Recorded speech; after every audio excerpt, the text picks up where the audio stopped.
I have to tell you, I'm both challenged and excited. My excitement is I get a chance to give something back. My challenge is the shortest seminar I usually do is 50 hours. And I'm not exaggerating. I do weekends, and what I do more than that, obviously, coach people, but I'm into immersion. Because how'd you learn language? You didn't learn it by just learning principles. You got in it, and you did it so often that it became real. And the bottom line of why I'm here, besides being a crazy mofo, is that I'm really in a position, I'm not here to motivate you, obviously. You don't need that. And a lot of times, that's what people think I do. And it's the furthest thing from it. What happens, though, is people say to me, well, I don't need any motivation. And I say, well, that's interesting. That's not what I do. I'm the why guy. I don't know why you do what you do. What is your motive for action? What is it that drives you in your life today, not 10 years ago, or are you running the same pattern? Because I believe that the invisible force of internal drive activated is the most important thing in the world. I'm here because I believe emotion is the force of life. All of us here have great minds. You know, most of us here have great minds. Right? I don't know if I'm in the category, but we all know how to think. And with our minds, we can rationalize anything. We can make anything happen. We can, I agree with what was described a few days ago about this idea that people work in their self-interest. But we all know that that's bullshit at times. You don't work in your self-interest all the time. Because when emotion comes into it, the wiring changes in the way it functions. And so it's wonderful for us to think intellectually about how the life of the world is, and especially those who are very smart. We can play this game in our head, but I really want to know what's driving you. And what I'd like to maybe invite you to do by the end of this talk is explore where you are today for two reasons. One, so that you can contribute more. And two, so that hopefully we can not just understand other people more, but maybe appreciate them more and create the kinds of connections that can stop some of the challenges that we face in our society today. They're only going to get magnified by the very technology that's connecting us, because it's making us intersect. And that intersection doesn't always create the view of everybody now understands everybody and everybody appreciates everybody. So I've had an obsession basically for 30 years. And that obsession has been what makes the difference in the quality of people's lives. What makes a difference in their performance, because that's what I got hired to do. I got to produce the result now. That's what I've done for 30 years. I get the phone call when the athlete is burning down on national television and they were ahead by 5 strokes and now they can't get back on the course.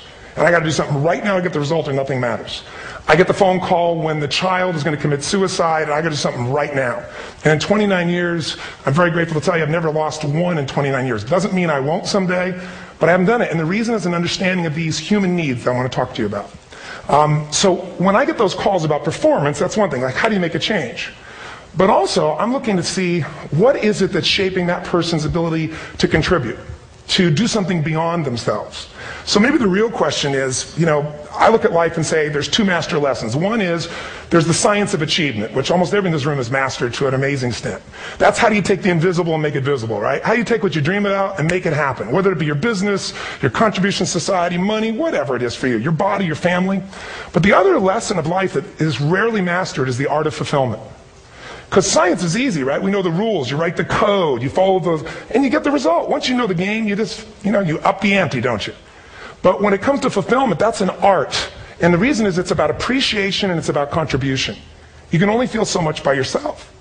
So I've had an interesting laboratory to try to answer the question of the real question, which is what's the difference in somebody's life if you look at somebody like those people that you've given everything to, like all the resources they say they need. You gave them not a $100 computer, you gave them the best computer. You gave them love, you gave them joy, you were there to comfort them.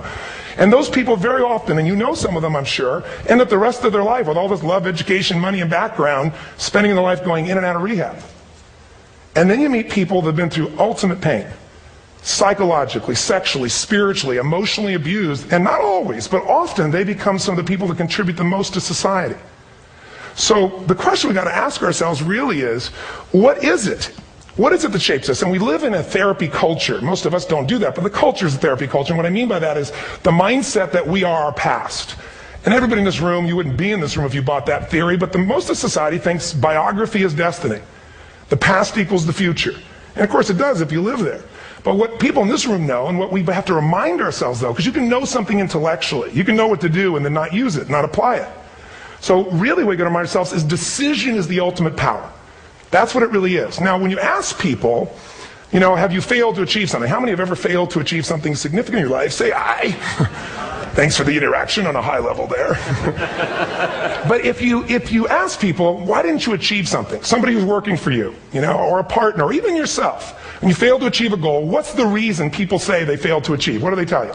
didn't know enough, didn't have the knowledge, didn't have the money, didn't have the time, didn't have the technology. I didn't have the right manager. Didn't have the Supreme Court.